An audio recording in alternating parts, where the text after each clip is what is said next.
जीवन में किसी भी लक्ष्य को प्राप्त करने के लिए ईश्वर पर विश्वास करें कि आपकी कड़ी मेहनत खराब नहीं होगी।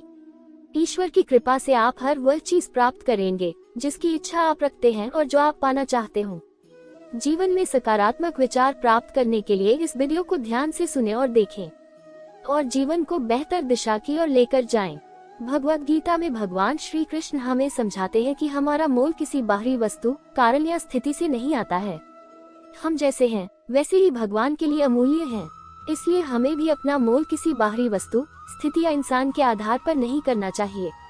सोचिए, कितनी बार हम अपना पूरा मन लगा लेते हैं किसी नौकरी पर, प्रमोशन पर या किसी रिश्ते पर। हमारी इच्छा इतनी प्रबल हो जाती है कि हमें लगने लगता है जब हमें वह चीज मिल जाएगी तभी हम सफल होंगे। इस प्रकार हमें और हमारी इच्छा या हमारे लक्ष्य में कोई अंतर नहीं रहता है।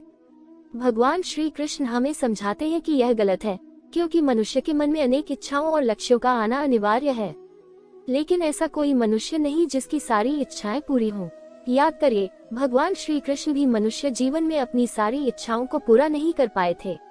उन्हें भी गोकुल और यशोदा मैया को छोड़कर मथुरा जाना पड़ा था। इस सहज कार्य में अगर वह अपनी इच्छा और अपने अस्तित्व में अंतर नहीं करते तो वह जीवन के महत्वपूर्ण निर्णय नहीं ले पाते। यही बात हम मनुष्यों पर भी उतनी ही लागू होती है। अगर इच्छा पूरी नहीं हुई या लक्ष्य हाथ न लगे तो इसका मतलब यह नहीं कि हम असफल हैं या हम में सामर्थ्य नहीं। इसका केवल यह अर्थ है कि इस समय शायद जो हम चाहते हैं वह हमारे लिए उचित नहीं। जब हम किसी भी बाहरी वस्तु के लिए अपना मन छोटा करते हैं, उसके न मिलने पर दुखी होते हैं, तो समझना चाहिए कि ऐसा करके हम एक तरह से भगवान का अपमान करते हैं, क्योंकि हम ये मानते हैं कि उस वस्तु या उपलब्धि के मिलने से हमारा मोल होता है।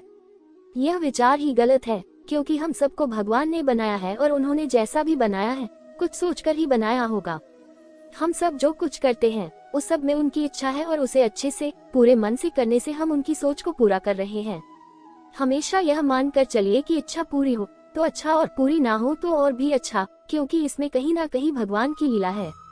इसलिए भगवान की लीला की मर्यादा पर सब छोड़कर हम दुखी न होवें। वो कभी आपका बुरा नहीं चाहेंगे। इसका यह अर्थ नहीं कि आप महत्वाकांक्षी ना हो या जीवन में आगे बढ़ने की इच्छा ना रखें। ऐसा बिल्कुल नहीं।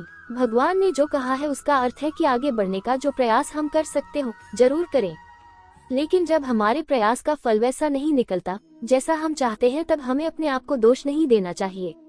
जो भी फल आता है उस पर अलग अलग व्यक्तियों, परिस्थितियों का प्रभाव होता है, उन पर हमारा नियंत्रण नहीं होता।